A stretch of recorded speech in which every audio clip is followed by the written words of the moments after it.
이슈 분석 Y 시간입니다. 오늘 시장에서는 어떠한 중요한 이슈가 있는지 함께 점검해 보면서 여러분만의 투자 전략 만들어 가시기 바랍니다. 오늘은 김세용 전문가와 함께하도록 하겠습니다. 어서 오세요. 네, 안녕하세요. 네, 반갑습니다.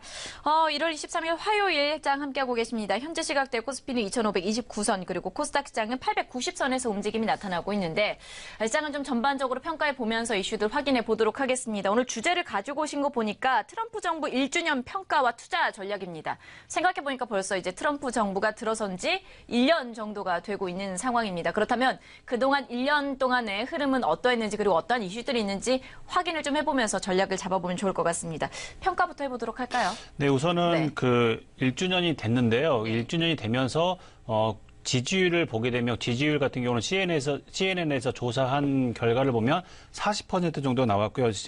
MBC 같은 경우는 39% 정도 나왔는데요. 이 부분이 제가 볼 때는 트럼프 행정부의 1주년을 말해준다라고 볼 수가 있습니다. 콘크리트 지지율이라고 할 수 있는 35%가 바닥을 찍고 최근에 다시 올라왔는데 작년에 취임할 때도 44%였거든요. 그러면 지금 현재 40%이기 때문에 별반 차이가 없다라고 말씀을 드릴 수가 있고요. 1주년이 되면서 이제 셧다운이 되는데요. 오바마 정부 4년 전에 오바마 정부일 때도 이런 셧다운이 됐고요.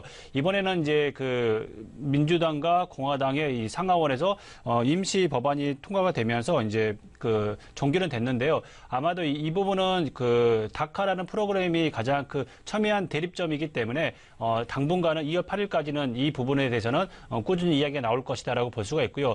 오바마 행정부 때 4년 전에도 이렇게 됐지만 이제 셧다운이라는 부분이 미국 국민들에게 굉장히 크게 작용하고 있기 때문에 아마도 이번에는 조금 더 빨리 예산안이 가결되지 않았냐라고 생각이 들고요. 트럼프 행정부 같은 경우는 다카 프로그램을 작년에 9월 5일 날 폐지 발표했습니다.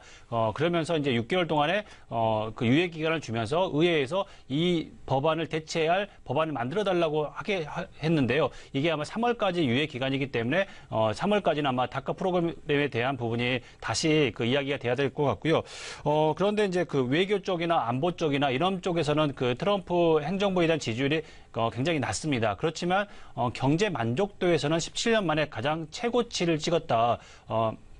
클린턴 정부 때 가장 최고치를 찍었고 다시 17년 만에 가장 경제 만족도는 크다라고만 이제 볼 수가 있는데 이 부분은 트럼프가 하는 정책이 그렇습니다. 아메리칸 퍼스트라는 구호를 외치게 되면서 미국 내에서 생산을 하고 미국인들을 고용하고 미국 자국에서 수출을 하라라고 이제 트럼프는 계속 이야기를 하고 있는데 이 부분이 먹혀 들어갔다라고 말씀을 드릴 수가 있고요. 그러면서 다우 산업지수나 그리고 S&P, 나스닥 같은 경우는 30% 정도 상승을 하게 되는데 이게 3대 지수가 지금 현재 최고치를 기록하고 있는데 이 부분은 당분간 이어질 가능성이 크다라고 말씀을 드릴 수가 있고요. 그리고 연준 의장이 또 바뀌었습니다. 제롬 파월 의장이 2월 3일 날 취임하게 되는데요. 임기는 4년입니다. 대표적인 비둘기파인 제롬 파월 의장이 향후에 금리 인상이나 이런 부분에 대해서도 굉장히 비둘기파적인 스탠스를 취하게 된다면 향후에 증시에는 굉장히 큰 호재라고 말씀을 드릴 수가 있습니다. 네, 그러면 1년 동안에 있어서 행적을 조금 평가를 해봤는데요. 명도 있고 암도 있는 것 같습니다. 이제 문제는 남은 기간 동안에 이제 행보가 귀추가 좀 주목이 되는 것 같은데 우리가 좀 주의 깊게 특히나 봐야 될 부분이 있을까요? 우선은 제가 주의 깊게 보는 부분이 두 가지가 있는데요. 무역 부분하고 안보 부분입니다.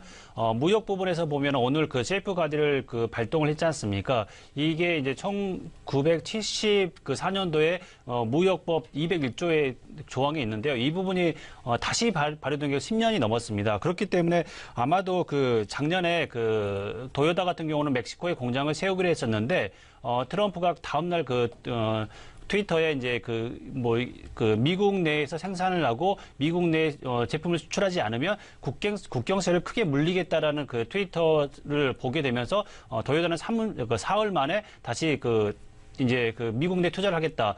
투자 금액이 100억 달러 정도를 투자하겠다라고 이제 발표를 하게 되는데 이 부분이 이제 그 트럼프가 원하는 부분입니다. 흔히 말하는 미국 내에서 생산을 해서 미국 내에서 수출하게끔 만드는 거고요. 그렇지 않을 때는 국경세를 크게 물리겠다. 이 부분은 지금까지 트럼프는 계속 그렇게 이야기를 했었고요. 그리고 그런 조치들을 취하고 있고요. 나프타 협상이 이제 26일 날 있게 되는데 이 협상에서도 압박을 하고 있는 부분이 나프타를 폐지를 해야 된다라고 이제 꾸준히 그 이야기를 하는데 결과적으로 보게 된다면 다른 나라들을 압박하는 흔히 말 요인으로 작용하고 있다라고 말씀을 드릴 수가 있고요. 이 부분을 무역 쪽에서는 자국 내의 이익을 극대화시키는 이런 전략은 꾸준히 진행이 될 것이다. 그렇게 함으로써 미국 내 노동자들의 고용이 늘어날 것이고 그 사람들의 수입이 늘어나게 되면서 가처분 소득도 늘어나게 되고 경제는 활성화가 되고 그리고 주식은 올라갈 것이고 부동산도 올라갈 것이다. 그렇게 된다면 다시 중간 선거가 있는 11월 달 그리고 또 2020년에 있는 11월에 그 선거에서도 재선이 될 가능성이 크기 때문에 지금 현재 트럼프의 재선에 대해서는 부정적인 시각이 많지만 제가 생각할 때는 투표율이 높아진다면 아마도 재선이 될 가능성도 크고요. 중간 선거에서도 이길 가능성이 크다라고 보기 때문에 이런 전략은 아마도 계속 지속이 될 것이다라고 말씀을 드릴 수가 있고요. 다음으로 볼 게 이제 안보 분야인데 어제 같은 경우는 뉴스를 보게 된다면 이제 미국과 인도가 방위 협력을 맺게 되면서 그 인도 태평양 전략을 세웠습니다. 이 부분은 결과적으로 보게 된다면 중국을 견제하는 조치다라고 말씀을 드릴 수가 있고요. 이게 가장 큰 이유가 왜 그러냐면 미국의 안보 전략에서 가장 첫 번째는 유라시아 대륙에서 한 개의 강력한 국가가 탄생하는 걸 굉장히 제재를 하거나 싫어합니다. 그러니까 이게 첫 번째 안보 전략인데 과거 소련이 가장 큰 국가가 생겼을 때 이 나라를 견제하기 위해서 키웠던 국가가 핑퐁 외교를 통해서 중국이었습니다. 그리고 1978년도에 개혁 개방을 하게 됐을 때 가장 등소평을 많이 도와줬던 국가 또한 미국입니다. 이런 부분을 통해서 본다면 지금 현재 강력한 중국이 부상하고 있기 때문에 중국을 견제하기 위해서 인도를 키운다. 모디 총리의 흔히 말하는 그 개혁 드라이브에 대해서 굉장히 지원을 해주고 많은 경제적 프로그램을 지원해주고 있는데 이 부분은 아마도 계속 지속이 될 가능성이 크고요. 그렇게 됨으로써 인도의 경제가 부상을 하고 인도가 중국을 견제하게 된다면 중국이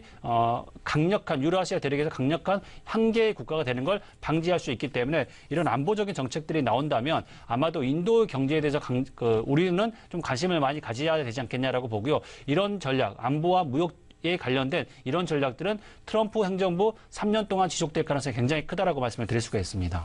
네. 자, 그렇다면 이 시점에서 우리가 이제 시장을 보면서 관심을 가져야 될 업종이나 종목, 어떠한 부분을 우리가 좀 살펴보면 좋을까요? 제가 볼 때는 지금 제2의 IT 버블이라고 말씀을 드릴 정도로 굉장히 IT의 버블이 크게 끼고 있다라고 말씀을 드릴 수가 있는데요.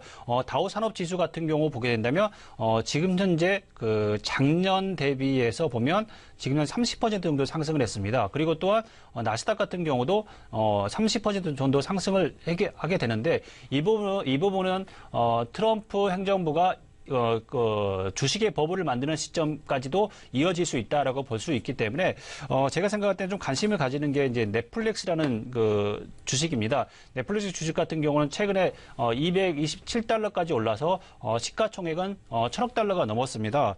107조 정도 되는데요. 올해 주가 상승률하고 작년부터 주가 상승률을 보게 된다면 이 부분은 거의 한 60% 정도 상승을 했습니다.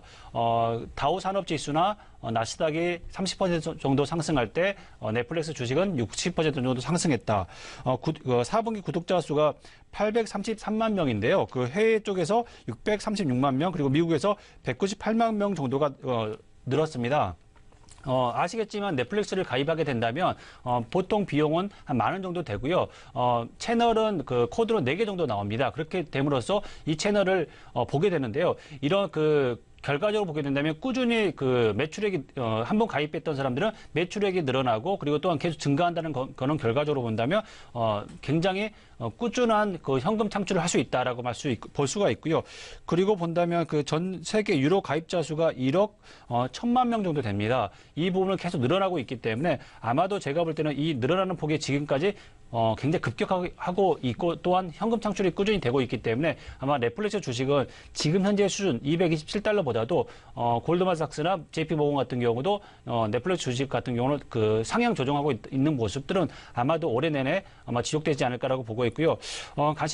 최근에 이제 월봉 차트를 보게 된다면 2012년부터 거의 30달러에서부터 지금 거의 10배가량 상승했지만 이 부분은 가입자 수가 늘어나고 있고 그리고 또한 유로 회원들이 점점 더 많아지고 있기 때문에 이 부분은 당분간 꺾이기 힘들다라고 보고 있고요. 그렇기 때문에 아마도 최근에 한 뭐 190달러에서 220달러 거의 10에서 15% 정도 상승했지만 아마도 1, 2년 정도는 더 이런 패턴을 그리지 않을까 싶어서 추천을 드립니다. 그래서 좀 관심 있게 보시는 게 좋지 않을까라고 생각이 듭니다. 네, 전반적으로 뭐 전 세계에 있어서 유료 가입자들도 증가를 하고 있는 상황이고요. 뭐 4분기 구독자 수도 833만 명을 좀 넘어서게 되면서 향후 흐름에 대해서도 기대감을 가지고 있는 종목으로 좀 살펴볼 수 있을 것 같습니다. 넷플릭스에 대해서 우리가 좀 구체적으로 살펴봤고요. 전반적으로 트럼프 행정부 1년 주기에 대해서 평가를 좀 해봤습니다. 향후에 대해서도 좀 이야기하신 내용 바탕으로 해서 투자 전략 좀 꾸려보시면 좋을 것 같고요. 지금까지 이슈 분석 Y 시간이었습니다. 김세영 전문가와 함께했습니다. 오늘 말씀 고맙습니다.